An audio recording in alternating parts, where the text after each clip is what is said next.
राम अवतार जी के दो बच्चे थे, सुमन और सुरेश। सुरेश बड़ा था और सुमन छोटी थी। दोनों ही पढ़ाई में बहुत होशियार थे।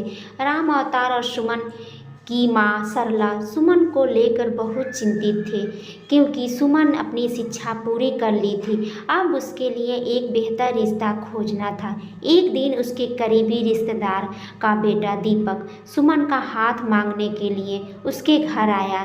दीपक को सभी पसंद करते थे। वह दिखने में अच्छा था और एक अच्छी कंपनी में कार्यरत था। दीपक के परिवार को भी सुमन पसंद थी।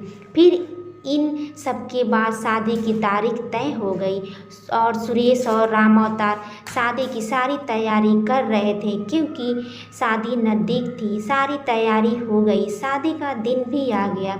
सुरेश सुमन का हाथ पकड़कर मंडप में ले आया। सुमन सुंदर गुड़िया सी दिख रही थी। सुंदर नाक, आँख, रंग गोरा, लंबी लंबी चोटी। सुमन देखने में बेहद ही खूबसूरत थी। सुरेश सुमन को मंडप में ले आया और पंडित जी ने सुमन को कन्यादान के लिए हाथ आगे करने को कहा और उसका हाथ कांपने लगा। जिस पिता ने इस हाथ को पकड़कर दुनिया में चलना सिखाया, वही आज उसका हाथ किसी और पुरुष के हाथ में देने जा रहे थे। अपनी इस बेटी के बिना अपना बाकी का जीवन बिताना, ये विचार ही उनके लिए काफ़ी कष्टदायक था। पिता ने उसका हाथ पकड़ लिया और उसके होने वाले पति ने नीचे से उसके हाथ को सहारा दिया। कन्यादान की रस्म शुरू हुई। हाथों से पानी की एक एक बूंद गिरने के साथ पिता की आँख से भी बूंद बूंद करके आंसू गिर रहे थे। अपने कलेजे का टुकड़ा दान करते समय क्या अवस्था होती है, यह तो राम अवतार ही जानता था। वे रस्म खत्म हुई। पंडित जी ने सरला और राम अवतार के हाथ में दिए से भरा पर्दा दिया।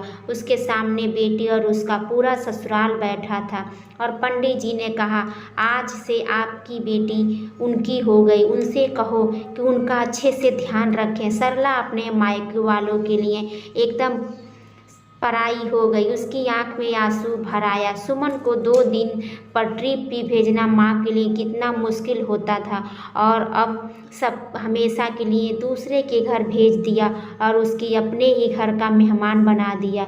यह बात अब माँ को समझ आ रही थी। उस रस्म के बाद दूल्हा गेट पर आ गया। पंडित जी ने आवाज़ दी, लड़की के मामा लड़की को लेके आए।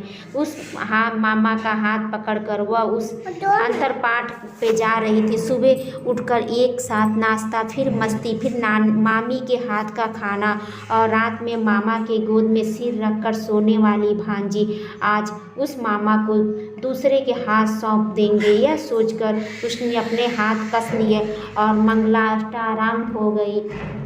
भाई दूज के दिन कुछ मांगने मिलने वाला गिफ्ट, एक साथ फोड़े हुए पटाखे, एक साथ टीवी कौन देखेगा, इस पर दोनों भाई बहन आज एक दूसरे को देख रहे थे।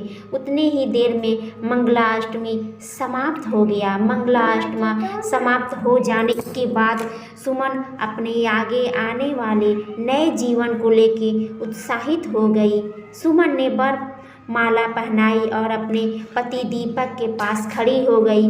उसकी पहचान आज बदल चुकी थी। हाथों की वे हरी चूड़ियाँ, पाँव में बिछिया और गले में मंगलसूत्र नए जीवन की राह दिखा रहे थे। भाई का हाथ पकड़कर सुमन उस फूलों से सजी गाड़ी में दीपक के पास बैठ गई। उस गाड़ी में खुशी थी और उस गाड़ी के बाहर खड़े सभी लोग के आँख में आंसू थे। उसे विदा कर रहे थे। सुमन विदा हो गई। बहुत मुश्किल होता है अपने कलेजे का, अपने दिल अपने ही हाथों से बाहर निकाल कर पराए हाथ में सौंपना, और वह अपने कलेजे को, अपने दिल को खुद के दिल से लगा कर रखेगा। फिर भी हर माता पिता इस मुश्किल काम का सपना देखते हैं। लड़की के जन्म होने के बाद से आप लोग को ये कहानी कैसी लगी कमेंट करके ज़रूर बताइएगा। धन्यवाद।